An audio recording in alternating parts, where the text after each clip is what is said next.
Okay, welcome back for today's class. So, in the previous class, we were discussing about the 6 TSCH, or simply and shortly, we can call it as 6 stage. This 6 stage is um, it is time synchronized channel hopping with IPv6 packets. Is a channel access method used by low power devices to communicate using wireless links, and it is designed for LLNs. And allocation of a unit of bandwidth or time slot is scheduled between neighbor nodes. This allows predictable transmissions and enables deterministic applications. This all we have seen in the previous class. Okay, there is another sublayer called 6-stop that glues together the MAC layer and 6-low-PAN adaptation layer. So here we have seen the 6-stop because this IEEE 802.15.4e provides the TSCH, time synchronized channel hopping, and but it doesn't provide you the scheduling. That's why scheduling is provided by 6-low-PAN. Hence, we need the coordination between the 6-low-PAN and the 802.15.4e. So that communication is established by the 6-stop, the sublayer. Why the scheduling is required is because if scheduling is done, it will affect the throughput, latency, and also the power consumption. Let us see how it affects those. Schedules in 6 stage are broken down into cells. So you can see here, so there are 3 channels. Let us say there are 3 channels, and each one of them have some time slots like this: slot 1, 2, 3, 4, 5. They are called as cells. Okay, so these slots in a channel are called as cells.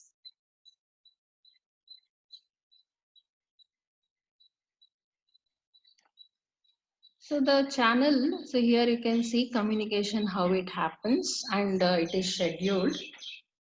The communication between 5 to 2, the node 5 to node 2 is scheduled here in this channel, this cell. So wherever it is free, okay, so channel hopping is the same thing. So whenever there is a channel with some contention, some traffic, it will find the channel where the traffic is less and it will shift the channel. So that is channel hopping.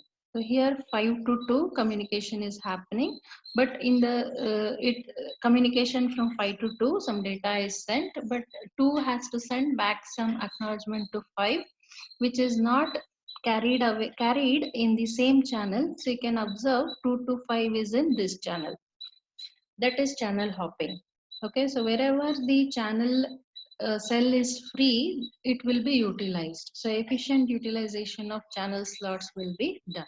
Similarly, 3 to 1 communication, node 3 to node 1 communication happens in this cell, but the acknowledgement from 1 to 3 is not happening on the same channel. It is shifted. The channel is hopped here into this cell. The acknowledgement is coming from this cell. So wherever these slots are free, it will be used. So from one channel to another channel, the signals will hop, and also the devices which are present in a network should also be synchronized to that particular time. So it has to access the 3 and 1 should be synchronized, and 3 should know that 1 is sending acknowledgement on this particular time slot and on this channel. So it should be synchronized. That is time synchronization. So whichever the channels which are under communication should be synchronized. They should know in which time slot, in which channel the signal is being sent to it, and both of them should be coordinated together. So that is time synchronized channel hopping. So wherever the channel cells are free, signals will hop to that channel. And also the time synchronized, the channels will be time synchronized when the channel, when a node sends the data to another node, so that time should be known and they should respond. Both nodes or any number of nodes which are under communication parallelly should coordinate for the communication. That is time synchronization channel hopping. A cell is simply, okay, that is the cell. So what we are seeing here is the cell. That is the definition given here. So here I have given a video to see, these are all the devices which are connected in a wireless mesh. So in a circle, in a circular fashion, all the devices are connected, and they are in time synchronization. So like LEDs are present on all these devices, LEDs are present on all these devices, and how they will communicate, how the time synchronization happens between them. So let us see.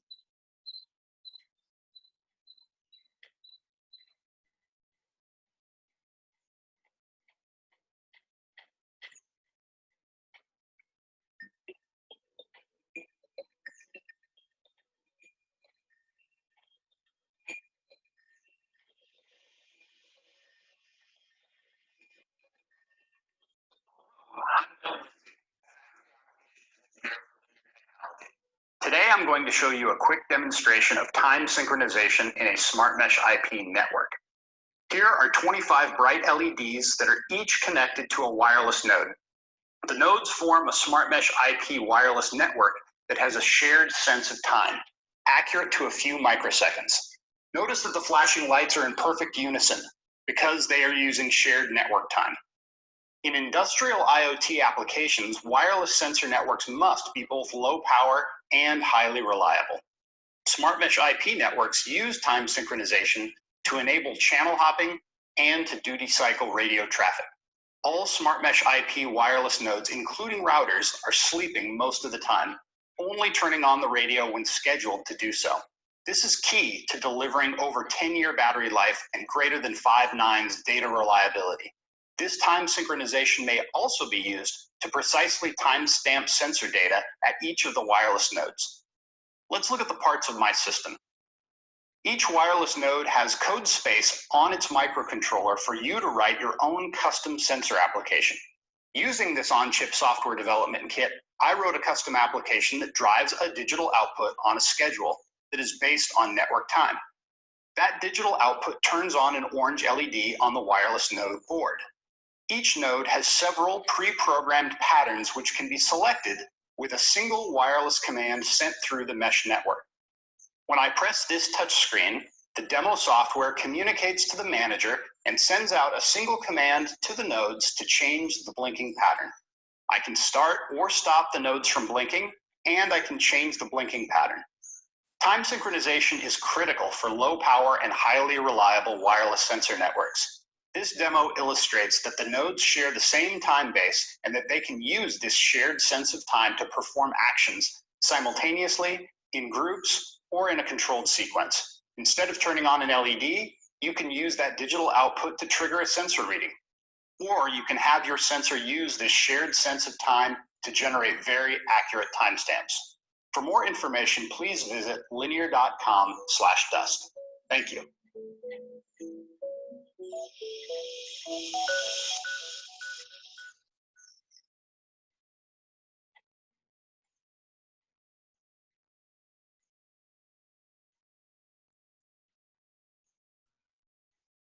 So in the previous video, you saw how the devices are synchronized and how they are communicating so well in a wireless mesh network to work, and the LEDs are getting on and off in a particular pattern. So how the synchronization happens, and also channel hopping happens. So efficiently the resources are utilized because all of them are the low powered, lossy, constrained devices. So battery should run for a longer time, and most of the time they will be in the sleeping mode so that they can save their battery power.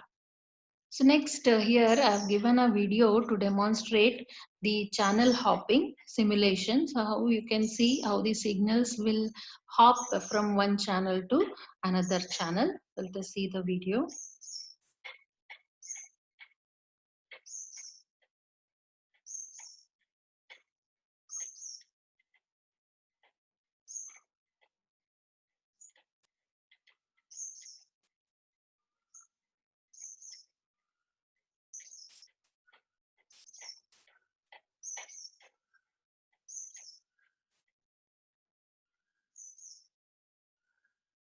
So that is how the channels hop from the signals hop from one channel to another channel. Nodes only transmit when the schedule dictates their cell is open for communication. So that avoids simply listening to the channel and wasting their power. The six-dish architecture defines 4 schedule management mechanisms. So we saw in the previous slides that six-dish is also providing a scheduling mechanism because the signals will have to choose their channels and hop between the channels, and also their time slots they have to follow. So in that case, the signals need to be scheduled so that the contention or the traffic problems will be avoided. So there are 4 different schedule mechanisms are provided by the six-dish. The 4 schedule mechanisms are static scheduling, neighbor to neighbor scheduling, remote monitoring and scheduling management, and hop by hop scheduling. So let us see all of them in detail. So let us go through the static scheduling. All nodes in the constrained network share a fixed schedule. So all the nodes in the network share the fixed schedule. They'll all be having a same fixed schedule. Cells are shared and nodes are content for slot access in slotted aloha manner. So you have studied about this aloha, pure aloha and slotted aloha in your computer networks. To summarize with, slotted aloha is a basic protocol for sending data using time slot boundaries when communicate over a shared medium. That means a slotted aloha divides the time of shared channel into discrete intervals called time slots. Any station can transmit its data in any time slot. So there is no restriction in any time slot. The data can be transmitted. The only condition is that station must start its transmission from the beginning of the time slot. So whenever the time slot starts, at the beginning of that time slot, only the station have to send the data. If the beginning of the slot is missed, then the station has to wait until the beginning of the next time slot. A collision may occur if 2 or more stations try to transmit data at the beginning of the same time slot. So if 2 of the stations are parallelly contending for accessing the channel, then there will be a contention. So whenever the station have to send the data from the beginning of the time slot only, it has to send. The static scheduling is a simple mechanism that can be used upon initial implementations or as a fallback in the case of network malfunction. That is what we discussed. So initial implementation means at the beginning only the data have to be sent, beginning of the time slot. Otherwise, there will be error and the communication will not happen. The drawback with static scheduling is that nodes may expect a packet at any cell in the schedule. So we can expect the nodes at any cell in the schedule. Therefore, energy is wasted idly listening across all cells. So the channel have to listen to all the cells, so energy will be wasted. The device have to listen to all the cells. The next type of scheduling is neighbor to neighbor scheduling. So in this scheduling, the schedule is established that correlates with the observed number of transmissions between the nodes. So it will be observing the transmissions between the nodes. Hence, based on that learning, it will correlate the schedule. So how, at what time the neighbors will transmit the data, on what channels. So all those things will be observed by the channel, the transmission media, and then it will schedule accordingly.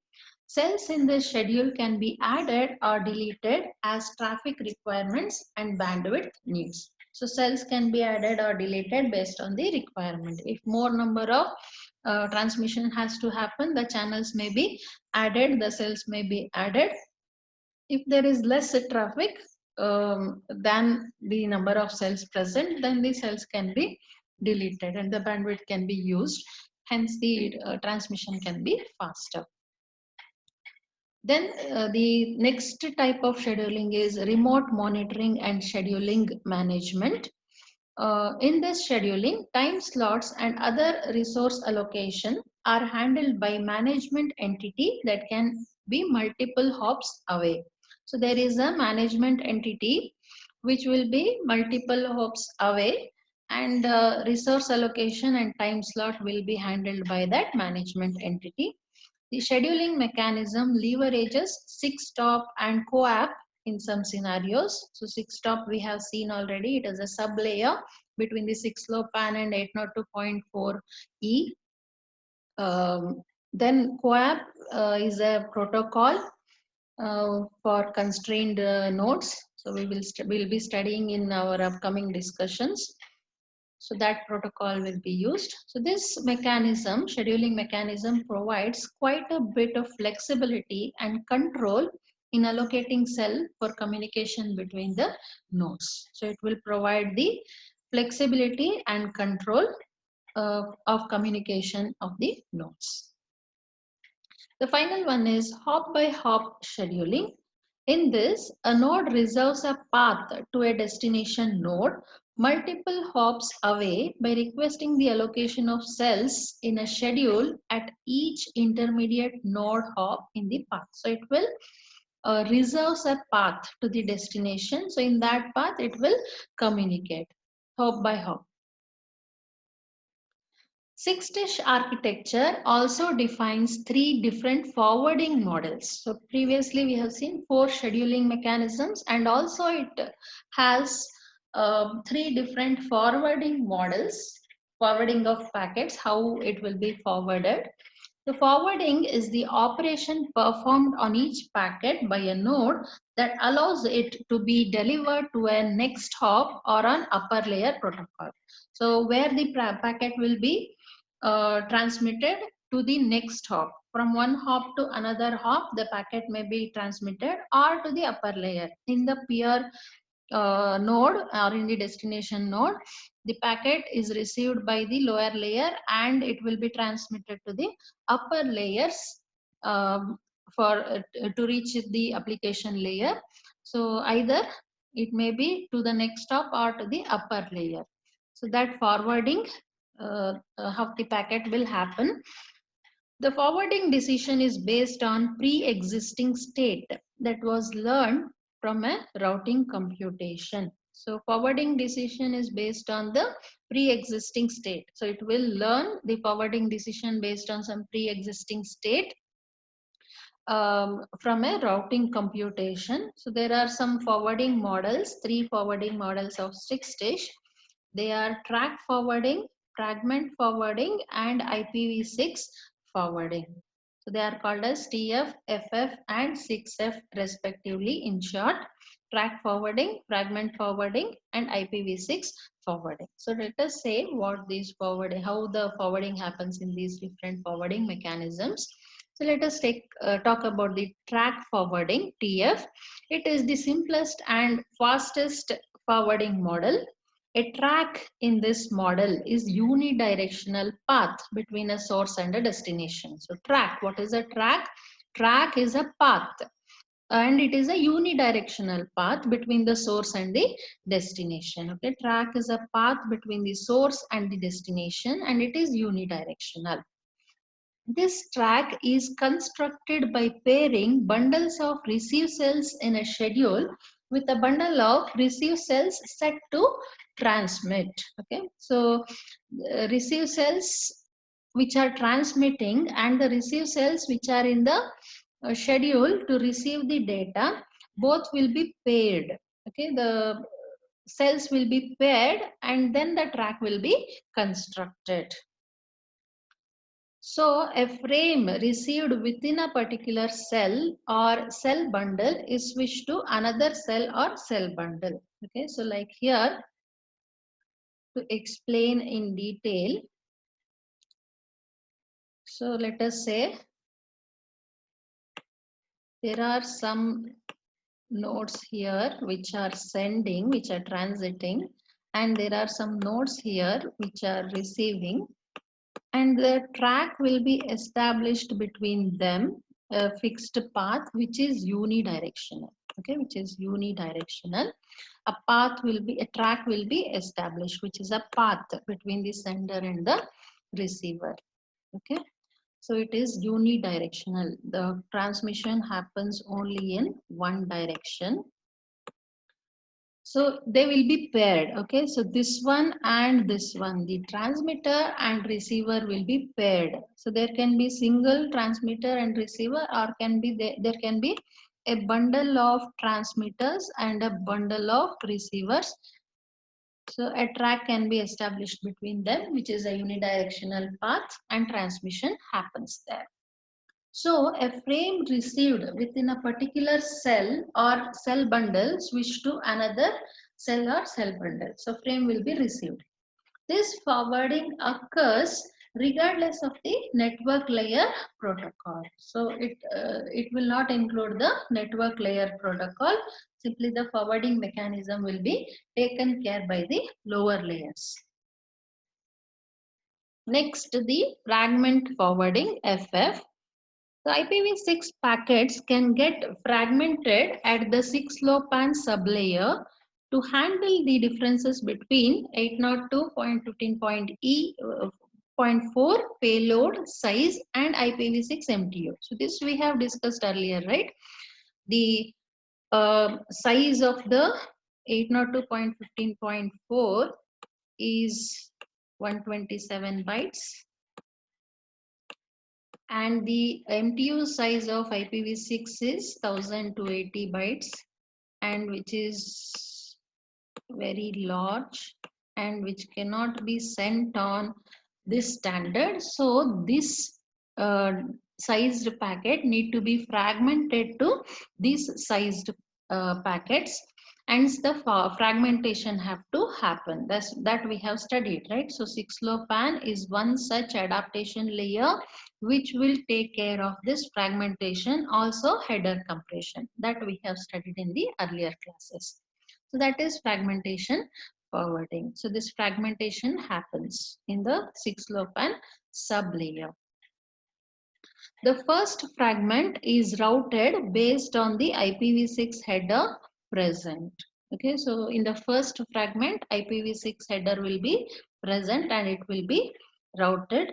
The 6LoWPAN sublayer learns the next hop selection of the first fragment. So 6LoWPAN will learn which is the next hop and where the first fragment need to be sent, and which is applied to the subsequent fragments. Okay, so first fragment in the set of fragments which is divided. Okay, so this MTU is divided into smaller chunks, and the first fragment of these smaller chunks will have the IPv6 header, and that will be routed by learning the next hop by the 6LoWPAN, and the subsequent fragments which are after the first fragment will also follow the same path. Otherwise, IPv6 packets undergo hop by hop reassembly. If that is not done, if the previous procedure is not adopted, what happens? The next hop the 6-LoWPAN learns the next hop, and if it is not learned, it will simply go to the next hop and reassemble. It will wait for all the fragment to come and they reassemble. Then it will find the next hop and then they go there also they reassemble. So that happens, which is very time consuming. So there will be latency and can also be power consumption, right? Reassembling at every hop is consuming a lot of power, and also processing power is also wasted, which is not good for the constrained nodes. So we need to avoid it. So that's why this fragment forwarding will be applied. So each fragment, the MTU of IPv6 is fragmented to smaller fragments, and the first fragment will have the IPv6 header. The first fragment is routed by 6-LoWPAN by learning the next hop, and the subsequent fragments will follow the same route. The fourth one is third one is IPv6 forwarding, that is 6F. This model forwards traffic based on its IPv6 routing table. So it manages a routing table here, IPv6 routing table. Based on this, it will forward the traffic, hence the packets. The flows of packets should be prioritized by traditional quality of service and RED, random early detection operations. Hope you have learnt about this random early detection algorithm in your computer networks. The flows of packets are prioritized by quality of service, and also it will use random early detection operations. So why QoS? QoS is a classification scheme for flows based on their priority, to set the priority which a packet should go first, which one next. So the priority of the packets will be set by QoS, quality of service. We have learned some parameters also, right, of QoS. And the RED algorithm, RED, random early detection, it is a common congestion avoidance mechanism. So these both will be used in the QoS, and RED algorithm will be used by the IPv6 forwarding for scheduling and setting the priority, and also avoiding the congestion. So that is about the 6-dish. So that is an important question. 6-LoWPAN, 6-Low and 6-dish. So coming to next, the routing protocol for low power and lossy network. So it is a protocol which is designed for low power and lossy networks. Low power and lossy network means we have been discussing about this. They are battery powered and also they are prone to interference. Data may be lost. So in short, it is RPL. So let us study about this. This is also an important topic of discussion and also with respect to examination. The IETF employed ROLE. What is ROLE? ROLE is a routing over low power and lossy network working group, ROLE working group. In the previous slides also it has come. The IETF employed ROLE working group to determine the requirements for developing a routing solution for IP smart objects. So IP smart objects, how they need to be routed, because IP smart objects in the IoT network are constrained nodes, right? So constrained nodes have their own specifications than the non-constrained nodes. So they need a separate kind of routing protocol where the loss of the network, like they are having less processing power, less memory, and also less power they need to consume less power. So keeping all those things under consideration, a separate protocol for the IP smart objects was a requirement. So IETF employed to find such a protocol to ROLE working group. Survey of existing protocols concluded that a new routing protocol should be developed. So earlier protocols were studied, but they were not suited for the constrained nodes in the IoT network. So it was learned that a new routing protocol is a necessity, which are for IP smart objects, which are in the constrained network. This new distance vector routing protocol is named the IPv6 routing protocol for low power and lossy networks, in short RPL. The RPL specification was published as RFC 6550 by Role Working Group. In RPL network, each node acts as a router and becomes a part of the mesh network. So each node will be a router and it is in the mesh network. Routing is performed at the IP layer. Each node examines every received IPv packet and determines the next hop destination based on the information contained in the IPv header. So whenever a node receives an IPv6 packet in the network, it will determine to which next hop that need to be forwarded. Based on the IPv6 header of the packet, it will decide to which next hop it need to be forwarded. To cope with constraints of computing and memory that are common characteristics of constrained nodes, the protocol defines two modes. One is the storing mode and the non-storing mode. So what is a storing mode? All nodes contain full routing table according to RPL. All the nodes in the network will have the routing table, that is storing mode. All nodes will store the routing table. Every node knows how to directly reach every other node. So every other node in the mesh network, how to reach. It is known to every node in the network. In the non-storing mode, only the border router of RPL domain contains the full routing table. Border router means in a mesh network, the border router is the router which will be in the border of the network, which can establish connection to another network.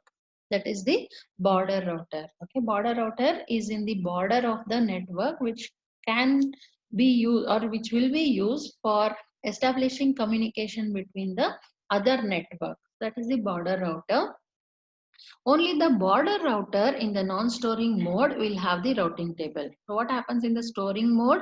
In the storing mode, all the nodes in the network have the routing table and they know how directly to reach the other nodes in the network. But in the non-storing mode, it is not like that. Only the border router will have the routing table. Only it knows how to reach all the nodes in the network. Other nodes in the domain only maintain the list of parents. Only their parents means one level above which node is present, and use this as a list of default routes toward the border route. So how to reach the border route? By following the parent. Only that is known to each of the node. It knows how to ultimately reach the final destination, that means the border router. This abbreviated routing table saves memory space and CPU processing. So every node need not have to store the routing table. Only the border router will be storing, or every node knows how to reach its parent and finally to the border router. Hence, memory will be saved and also CPU processing will be less. And it is apt for the constrained nodes. RPL is based on the concept of directed acyclic graph, or in short DAG, we can call it as directed acyclic graph. So what is this directed acyclic graph, or DAG? Is the graph where no cycles exist. It is a directed graph where no cycles exist. So if you follow the path from which node you have started, and if you traverse through the network, you should not be able to reach the node from where you started. So then only we can say there are no cycles in the network. This means that from any vertex or point in a graph, you cannot follow an edge or a line back to its same point. That is what I said. So here is a graph. You can see it is an example of a DAG. Suppose if you start from the node 8 and you start traversing, you follow any path, you will not be able to come back to 8. See, now you can go to 9, but there are no further paths, and any other path is not provided. If you start from 7, you cannot come back to 7 again. You can go to 11, you can go to 9, but from 9 there are no paths. If you go to 11, if you go to 10, again there are no paths. So such a kind of a graph which is a directed graph means you can see the arrow with direction, the edges are with arrow showing the direction. That means you can only traverse from node 3 to node 8, but you cannot have a communication from node 8 to node 3. Okay, so that is a directed graph, and in that graph there are no cycles existing, no loops existing. That is a DAG. Basic RPL process involves building a destination oriented directed acyclic graph, in short DODAG. A DODAG is a DAG routed to one destination. Routed to one destination. So we'll see the diagram, how actually DODAG is. In RPL, this destination occurs at a border router known as a DODAG route. So border router is a DODAG route. The routing graph created by set of DODAG parents across all nodes defines the full set of upward routes. It will be more clear to you by looking at the diagram. See here, this is a DAG where we have a directed edges and there are no loops existing. So from this DAG, you can extract a DODAG. So this is a DODAG. It is a sub network. So here a subgraph, you can see this is this part. Only this part is extracted. So then it becomes a DODAG. DODAG means routed to one destination. All other nodes are routed to one destination. So like upward arrows are only there. You can see all the upward arrows and all of them are routing towards this destination. So that will be a DODAG route. So you can see here this is a DODAG route. So now you can have one more DODAG. So only this part you can have as one more DODAG, and only this part you can have as one more DODAG. Okay, it should always take you to a single DODAG route upwards. So that is a DODAG. So here I've given a video to see the simulation of DODAG tree. RPL DODAG tree. So let us watch the video.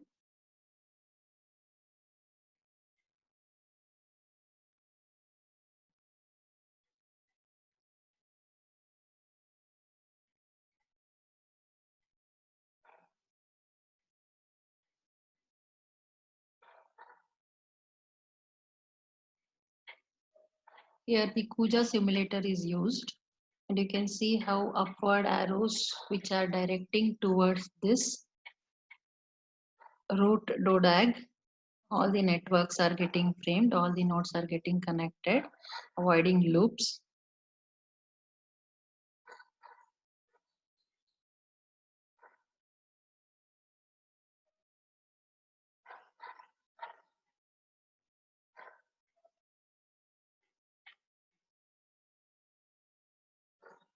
So upward routes in RPL are configured using DAG information object, DIO, DAG information object are sent upwards to reach the route. Nodes listen to DIO messages to handle changes in the topology that can affect routing, that means avoiding loops. The information in DIO messages determine parents to the best path to the DODAG route. So how to reach the DODAG route following the best path is determined by these DIO messages. Nodes establish downward routes by advertising their parent set toward the DODAG route. So they should know who is the parent, who is the child. So they have to know by passing messages, they will know how they can to identify their neighbors, either the parent or the child. So to know the downwards uh, nodes, it will pass a destination advertisement object message, which is DAO message. Upward is DIO, downwards is DAO. DAO messages allow nodes to inform their parents of their presence and reachability to the descendants. So who are their descendants, how to reach them is given by the DAO messages. RPL messages such as DIO and DAO run on top of IPv6. These messages exchange and advertise downstream and upstream routing information between a border router and the nodes under it. So that is what we have seen. So here DIO messages will move upwards and DIO messages will move downwards to identify which node is associated with which node, upwards and downwards. That means this is the parent of this node, this is the parent of this node. Similarly, this is the descendant of this node, this is the descendant of this node. To identify all this, the DIO and DAO messages are both upstream and downstream, they will be sent.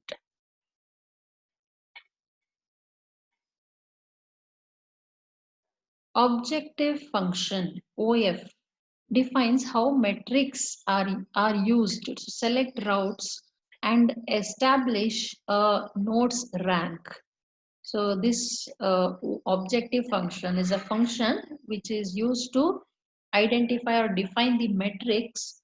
So we'll see what are those metrics in upcoming discussions. Next slides. Used to select routes and establish node rank. Node rank. Rank means the rank is a rough approximation of how close a node is to the root.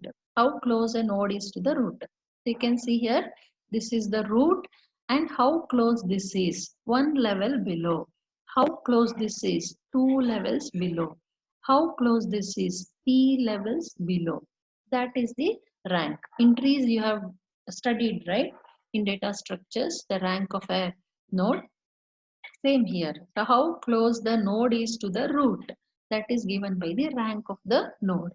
Node can only increase their rank when receiving a DIO message with a large version number. However, nodes may decrease their rank whenever they have established lower cost routes. RPL headers define RFC 6553 defines a new IPv6 option known as RPL option carried in the IPv6 hop by hop header. The purpose of this header is to leverage data plain packets. Data plain packets means there is no data, they are plain packets for loop detection. It will be used for loop detection because we have seen in RPL routing, the network shouldn't have a loop. So in order to identify the loop, it sends a data plain packet to identify any loop is existing. That means if you start from one node and follow some routes, you shouldn't arrive at the same starting node. So that is how it identifies whether the loop is existing in the network or not. The source routing header SRH for use between RPL routers is specified by RFC. A border router or DODAG route inserts this SRH, source routing header, when specifying a source route to deliver datagrams to nodes downstream in a mesh network. So in the previous slides, we have discussed about the metrics. So let us see what are those metrics used by RPL. RPL defines a large and flexible set of new metrics and constraints for routing developed to support powered and battery powered nodes. Some of the RPL routing metrics and constraints are expected transmission count ATX assigns a discrete value to the number of transmissions a node expects to make to deliver a packet. That means how many transmissions, maybe like how many fragments it has to forward to make one particular packet delivered to the destination. Hop count. Hop count means how many hops the message has to follow to reach the destination. It tracks the number of nodes traversed in a path. Typically, a path with a lower hop count is chosen in order to increase the speed of transmission. Lower hop count path will be chosen. Latency. It varies depending on power conservation. Paths with a lower latency are always preferred. Link quality level. So link means the media to connect one node to another node. It measures the reliability of a link by taking into account packet error rates caused by factors. So it will see the link history, like how many packet errors it has caused, what is the signal attenuation, how much interference it has faced. Based on that, the link quality will be assessed. Link color allows manual influence of routing by administratively setting values to make a link more or less desirable. So link color will be set. In the previous discussions we have seen red color, blue color link, green color link. So based on the performance of the link, the colors are given. So based on the color of the link, it will be decided whether it is more or less desirable. These values can be either statistically or dynamically adjusted for specific traffic types. Node state and attribute identifies nodes that are impacted by high workloads. So where the most of the transmission happens. High workloads could be indicative of nodes that have incurred high CPU or low memory states. Node energy avoids nodes with low power. Battery powered node that is running out of energy can be avoided. So while routing, it will see whether the node is with low power. So if battery powered node is running out of energy, it will avoid taking that route.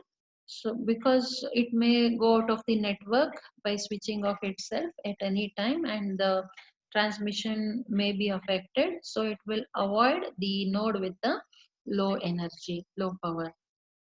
Throughput provides the amount of throughput for a node link. This metric allows prioritization of paths with higher throughput. So always the RPL will choose the path with the higher throughput. Authentication and encryption on constrained nodes. So with the previous slide discussion, we completed the discussion of RPL, routing protocol for low power and lossy networks. So let us study about this topic, authentication and encryption of constrained nodes, in the next class. Thank you all. Have a good day.